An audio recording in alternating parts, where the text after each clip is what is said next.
Ako nga pala po si Amber. I'm 19 years old and ako ay kasalukuyan nag-aaral at ako ay isang survivor.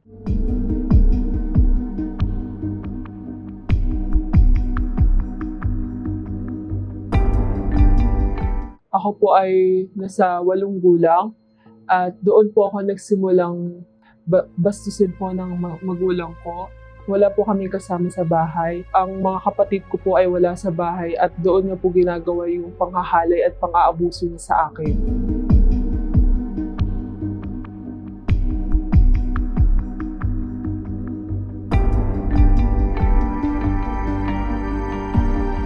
So, sa pagkakataon na yun, siguro pinalakas ko na lang po yung sarili ko para mapagpatuloy ko po lahat ng pangarap ko. Kasi sa totoo lang, habang ginagawa sa akin ng magulang ko na nandun pa po ako sa poder niya, nilalaban ko yung sarili ko para lang mapagpatuloy ko yung pangarap ko.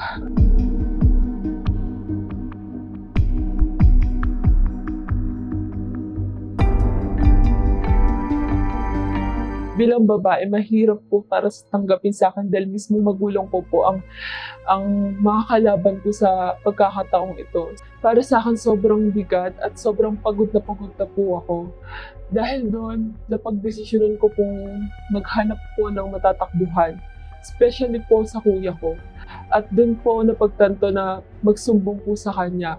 At sa pagkakataong na yun, doon ko po na ibuhos lahat ng mga sakit at pagod ko sa sarili ko. Lahat po ng paghihirap, pang-aabuso, panghahalay, pangbabastos, lahat po, especially po bilang babae, naranasan ko po yun. Siya po ang nag-guide sa akin, sinasamahan niya po ako, tinutulungan niya po ako na pabigyan po ako ng lakas. Binibigyan niya rin po ako ng pagkakataon na huwag po akong sumuko para lang po maipagpatuloy po yung laban ko. Especially po, ang mga taong tumulong po sa akin, mas lalong-lalo na po sa mahabang process na pagdaanan ko. Unang-una po ang mga women-des, at higit sa lahat ang mga kapulisan, at higit sa lahat po ang batas. Ang batas po talaga ang pinanghahawakan ko po bilang babae, mas lalong-lalo na bilang na biktima. Unang-una po nakapag-file po kami ng case sa magulang ko.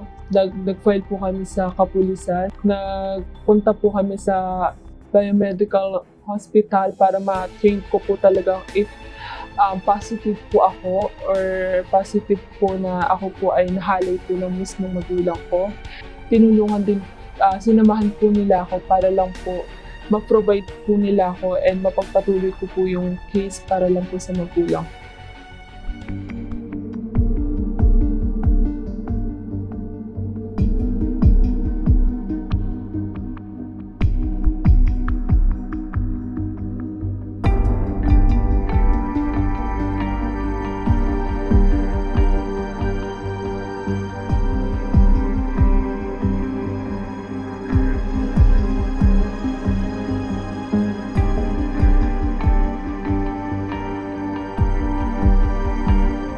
Nung naisampa po yung kaso, para sa akin po sobrang sakit.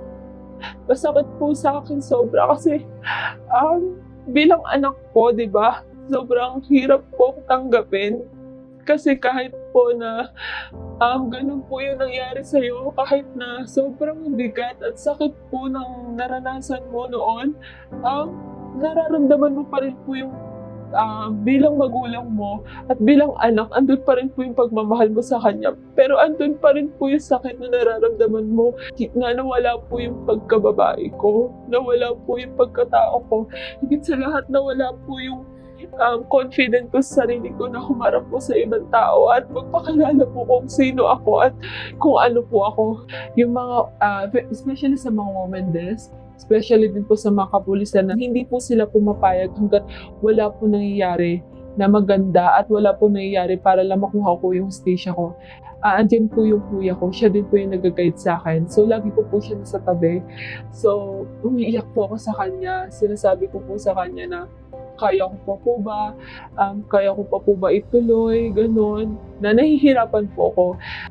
May mapagkakataon na dumating din po ako sa nagka-anxiety po ako. Nagpa-psychological po ako. So, pinimaintain po ako ng doktor. Yun po yung kasama sa process. Yung time na yun, sobrang hindi po talaga kasi ako makatulog ng maayos. Nag-overthink po ako, natatakot po ako. Lahat po nung napagdadaanan ko, nangangamba, natatakot, umiiyak, kinakabahan, lahat po ng yun. Sobrang hindi ko nga po alam kung kaya ko bang mag-focus sa pag-aaral ko that time kasi sumasabay siya. Pero dahil sa lakas ng loob ko, sa lakas din ng loob ng mga kasama ko, sila yung nag-group para sa akin na magbigay po sa akin ng strength and power para maging matapang, lumaban po. Kasi kung wala po sila, hindi ko po alam kung ano po yung gagawin ko.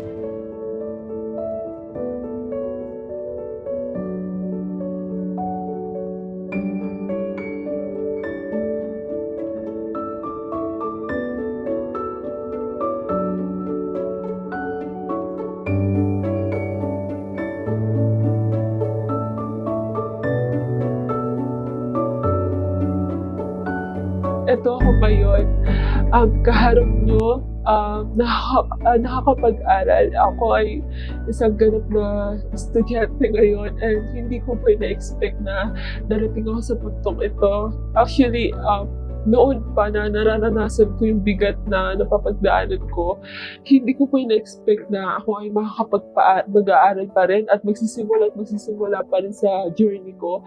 Nakakain, nakakatulog ng maayos sa kama, but mas lalo-lalo na po sa pag-aaral ko and higit sa lahat sa financially na ginaguide niya sa akin. And higit sa lahat, ang pangarap ko po ay maka-move on sa lahat ng mga naranasan ko and makaalis sa mga nightmare na pumapasok sa isip ko and makapagsimula sa bagong buhay kung sino ako at kung ano po ako.